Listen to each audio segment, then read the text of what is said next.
everybody, and welcome back to a better and yet modified version of our channel. In our previous video, we spoke about what whole foods are and what processed foods are. Today we are going to speak about the health implications of processed foods and whole foods. The first thing to note is that whole foods are full of nutrients, essential nutrients required by our bodies for optimum health.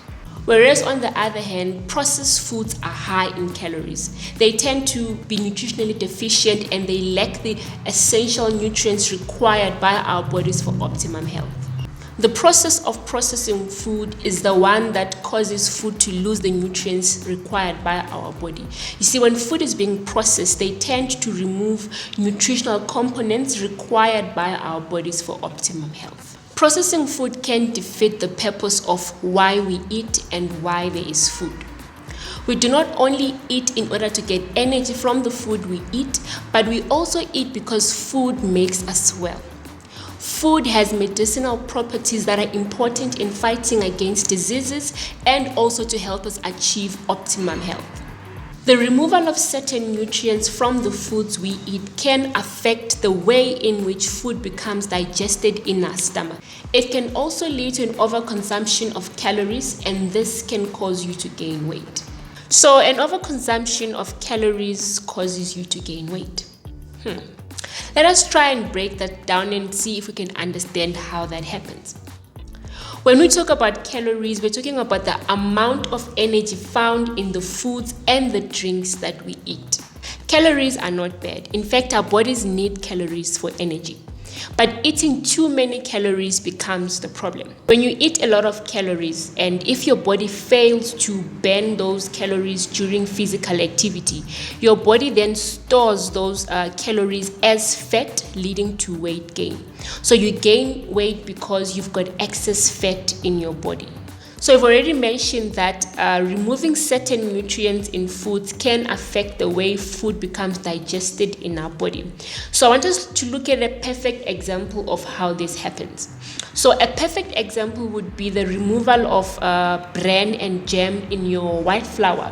When you remove bran and jam, you also remove the fiber. And fiber is very important in digestion.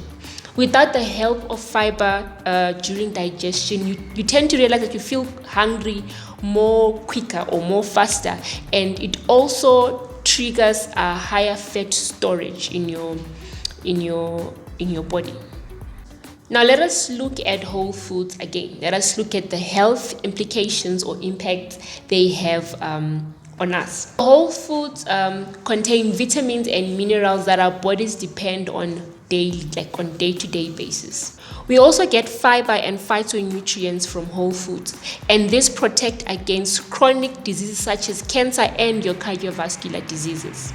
Whole foods are considered to be nutrient dense, and this means that they contain a wide variety of nutrients, while processed foods or heavily processed foods, on the other hand, are considered to be empty in calories. Consuming a diet that is mainly composed of highly processed foods or heavily processed foods supplies us with excessive fat, sugar, and salt. And this diet is also low in fiber and phytonutrients.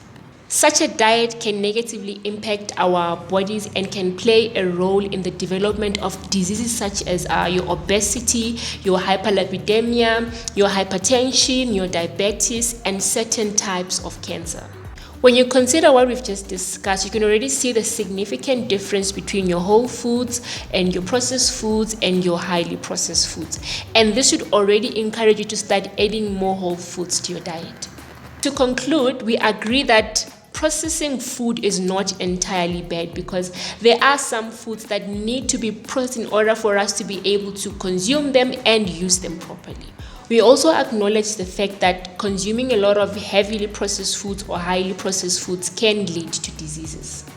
So depending on your overall health, as in how healthy are you right now at the moment, you need to consult with your doctor or your physician, dietitian, or nutritionist so they can do what we call a nutritional assessment on you to give you a clear direction on what you can do in case you find yourself in a position of weakness.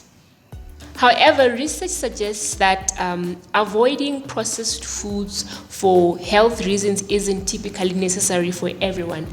Adding or including minimally processed foods to your diet can actually help one eat more healthier. But the biggest thing here is you need to be nutritionally informed. Remember to check the nutritional information on the food packages when doing grocery shopping in order to make informed and healthy choices when it comes to consuming whole foods and processed foods. Our nutritional guideline will be out in our next video. Please be on the lookout for it, as it is going to be released soon after this video. But for now, thank you so much for watching this video till this far. I do hope you were somehow informed, and I will see you on our next video.